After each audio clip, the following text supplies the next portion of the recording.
Et bien ouais KTP les amis, c'est Dark Magikarp, je suis très heureux de vous retrouver pour, une fois n'est pas coutume, un unboxing de Steelbook exclu Fnac Disney, puisque vous savez que dans nos crèmeries françaises, les Steelbook Disney sortent uniquement chez la Fnac, et vous savez que je suis très friand de ces petits packaging là, avec le fourreau, le livret, le Steelbook, etc. Donc on va voir tout ça en vidéo comme d'habitude, voilà, puisqu'il s'agit cette fois-ci du Steelbook de Encanto, la fantastique famille Madrigal, pardon, sortie au cinéma, puisque vous savez que maintenant Disney a pris la superbe habitude de pas sortir tous leurs films d'animation en salle de cinéma tout simplement, donc on a eu le droit cette fois-ci, encore une fois, à une belle édition, sortie le 1er avril 2022 dans toutes les bonnes crèmeries de France et de Navarre. Donc on va voir de quoi se compose ce steelbook, on va voir ce petit livret, on va voir aussi de quoi sont composées les galettes, d'un point de vue sonore, d'un point de vue image, etc. On va voir tout ça, et puis on va voir aussi un petit peu ce que vaut ce film-là, et mon avis sur le film, le vôtre aussi.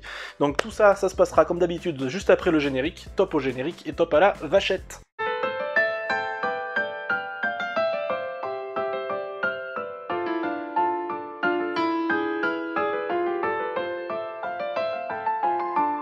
Donc, Encanto, la fantastique famille Madrigal, sortie le 1er avril dans son format Steelbook Blu-ray uniquement, et vous savez que maintenant, enfin d'ailleurs ça a toujours été le cas, on n'a pas forcément eu le droit à de la 4K pour les films d'animation Disney récents. Assez productif en ce moment Disney, on a eu droit à pas mal de ces éditions Fnac, là, ces fameux petits packs. On a eu Ryan the Last Dragon, Saul, celui-ci, en 2 ans à peine, donc voilà, c'est vrai qu'on a pas mal d'éditions comme ça. Donc comme d'habitude, on a notre petit fourreau habituel, notre petit fourreau cartonné. Alors je préfère largement ces petits fourreaux cartonnés aux petits flyers papier que l'on a collés à l'arrière des steelbooks. Voilà, on sait pas trop quoi en faire, on sait pas s'il faut les plier, s'il faut les laisser derrière, etc. Au moins ces fourreaux, ils permettent de les garder. Voilà, on peut les garder comme ça dans la collection, il n'y a aucun problème avec ça. On peut voir peut-être tout de suite, voilà, de quoi se compose ce fourreau-là, et surtout les galettes, ce qu'on a au niveau sonore et au niveau visuel. Donc on a bien sûr du 1080p classique, puisque c'est un Blu-ray classique pour la vidéo. On a une seule galette, et on a du Dolby Digital Plus 7.1 pour le français et l'italien, ça c'est pas mal.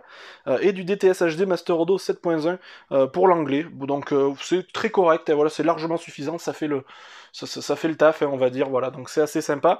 Donc le petit fourreau, on a bien sûr le petit livret, on finira par le steelbook, le petit livret habituel, toujours aussi bien achalandé, toujours assez épais finalement, et puis un artwork assez sympa, et je sais qu'il y en a beaucoup qui auraient aimé que le steelbook comprenne ce visuel-là, le visuel de l'affiche, mais moi vous savez que j'aime bien quand ça sort un petit peu de l'ordinaire, et quand on reprend pas forcément l'affiche générale du film. Donc voilà pour l'artbook, non c'est pas l'artbook, le livret plutôt.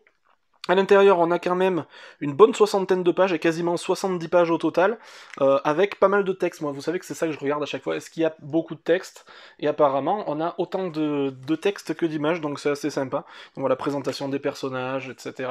Donc voilà, vous voyez, on a quand même pas mal de choses. Ça a l'air assez fourni et assez détaillé pour en apprendre un petit peu plus sur les à-côté de cette œuvre. Ouais, on a pas mal de choses, et vous voyez quand même pas mal de texte, il y a pas mal de choses à se mettre sous la dent, donc c'est très sympa, c'est toujours bon à prendre. Donc le petit livret, encore une fois, assez sympa, assez qualitatif, et le steelbook en lui-même avec un visuel qui a fait beaucoup parler. Je sais qu'il y en a beaucoup qui ont trouvé que ça manquait un petit peu de vie, ça manquait d'humains, de personnages, etc. Alors je suis plutôt d'accord de ce côté-là, par contre, je suis pas d'accord pour ceux qui auraient aimé que ce soit l'affiche originale du film qui soit en artwork avant, et moi je trouve que c'est, au moins ça permet de sortir un petit peu de l'ordinaire. Moi vous savez que j'aime pas trop quand c'est les affiches, donc l'avant, moi je l'aime bien.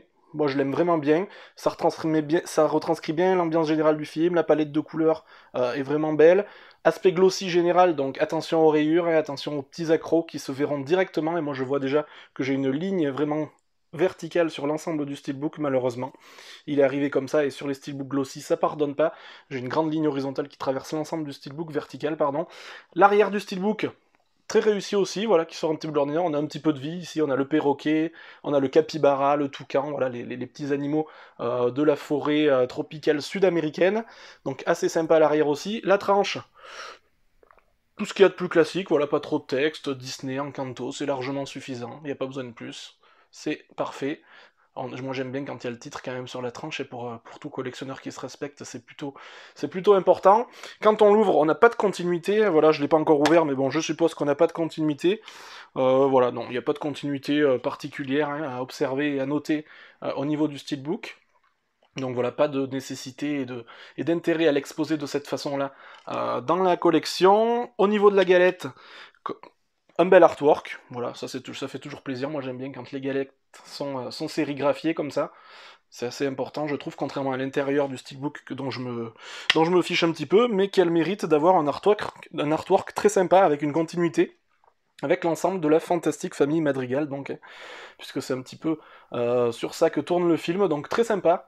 C'est vrai que l'artwork intérieur, là, pour le coup, a été bien réussi, la résolution est bonne, c'est vrai qu'elle est souvent floue d'habitude, mais là, elle est très bonne. Donc c'est du tout bon, pour ce steelbook. Pour moi, c'est du... Voilà, ça fait le taf. Rien d'extraordinaire, pas de travail de relief comme d'habitude, etc. Mais pour moi, ça fait le taf, c'est assez sympa, c'est un bel objet. Au niveau du film, je l'ai beaucoup aimé, même si on reprend encore une fois vraiment la même recette, les mêmes ingrédients qui font les Disney modernes, et voilà, ça manque d'un petit coup de peps, d'un petit coup de renouveau, pour que ce soit vraiment très très bon, mais voilà, comme je vous le dis, c'est un petit peu comme l'objet, ça fait le taf, ça mérite évidemment un second visionnage, et c'est donc pour ça, bien sûr, aussi, que j'ai pris cette édition-là. Donc voilà, très content de l'avoir, je la trouve très réussie, et c'est très rare que les éditions exclu Fnac Steelbook Disney soient loupées. C'est vrai que ça reste une valeur sûre, et c'est assez rare de nos jours d'avoir des valeurs sûres en termes de collection, mais là, c'est vrai qu'il n'y a aucun problème de ce côté-là. N'hésitez pas à me dire dans les commentaires ce que vous avez pensé notamment de ce film-là, si vous l'avez vu au cinéma ou si vous l'avez revu depuis.